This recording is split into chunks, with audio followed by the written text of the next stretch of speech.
Welcome to week one of your group. Whether you're a brand new group or you guys have been meeting together for a long time, we are excited about what is ahead for your group this semester and beyond. Our hope would be over the course of this semester, you guys would understand the purpose of small groups and why they are significant to you as a follower of Jesus. I want you to think back and answer a question for me. Why did you decide to join a small group? Was it because someone invited you in? Was it because a pastor told you it'd be a good idea? Were you looking for a community of people, or maybe just to find some friends? Was it because you wanted to study God's Word? What was the reason that you ultimately decided to say yes to joining a small group? Let's be honest for a minute. Most of the time, joining a small group is an odd thing. If I ask you this question, I bet you would say no. Would you like to go over to someone's house that you've never met before and join in with a bunch of other people that you've never met and talk about God for about an hour? No thanks. That sounds weird and honestly quite terrifying. Yet for some of you, that is exactly the story of how your group started, and you said, sure, sign me up. Now think back to the reason you said yes to joining a small group. We have a bunch of people who've never met, and all of them have different reasons why they joined a group. Maybe you joined to find friends, the person next to you joined to have a Bible study, and the person next to them only showed up because their spouse made them. And the person next to them came because the pastor invited them in. Oh, and there's one leader who's expected to bring all of these people together and make it click without any problems or issues. And this could easily be a disaster waiting to happen. And maybe you've experienced a group like this. You have to have the "it's not you, it's me" conversation, and you see yourself out of the group. In our groups, we hope to take whatever reason someone decided to join and help them connect it to a greater purpose. And today, I want to define what that greater purpose is. Because we believe that groups can be a transformational environment for people to connect deeply with others and grow deeper in their own personal faith. But those things just don't happen by accident.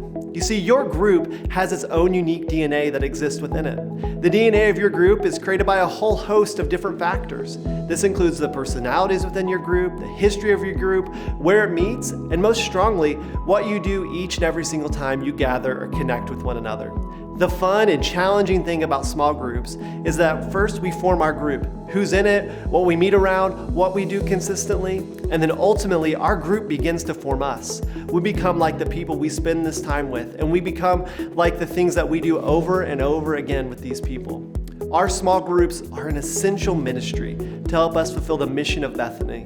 The question we have to answer is the DNA we've created right, or does it need to be adjusted? If you read through the book of Acts, you will see that the early church had the right DNA in their gatherings that both changed them and the world around them. Here is what it says in Acts 2:42 through 47. They devoted themselves to the apostles' teaching, to the fellowship, to the breaking of bread, and to prayer. Everyone was filled with awe at the many wonders and signs performed by the apostles. All the believers were together and had everything in common. They sold property and possessions to give to anyone who had need. Every day they continued to meet together in the temple courts. They broke bread in their homes and ate together with glad and sincere hearts, praising God, enjoying the favor of all the people. And the Lord added to their number daily those who were being saved. In this text, you will see some core things that the early church focused on as it gathered that allowed their group-type gatherings to be powerful in the lives of the believers and the world around them. Focusing on these things makes a small group different than any other friend group or familiar group you may have. When they gathered together, they did three critical things.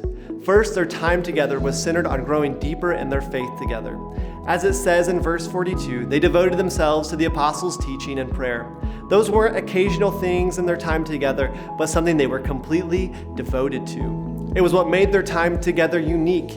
It shaped their conversations. They wrestled together through God's Word and how to apply it to their lives. They were committed to prayer that was deeper than just a prayer around a meal. Around here, we call those practices spiritual rhythms. And spiritual rhythms are essential to helping our groups grow deeper together. It's why we are having our groups work together through the entire Bible over the next 2 years. It's why we have a week devoted to prayer. Your group is an essential part of your spiritual growth and connecting deeper in a relationship with God. God has wired us for community, and we need each other to grow deeper in our faith. Being a follower of Jesus isn't only done as an individual, but it's done in the context of community. Second, they devoted themselves to each other. They were devoted to the fellowship and to the breaking of bread, to To put that in our language, the people in their groups began to be woven into day-to-day life.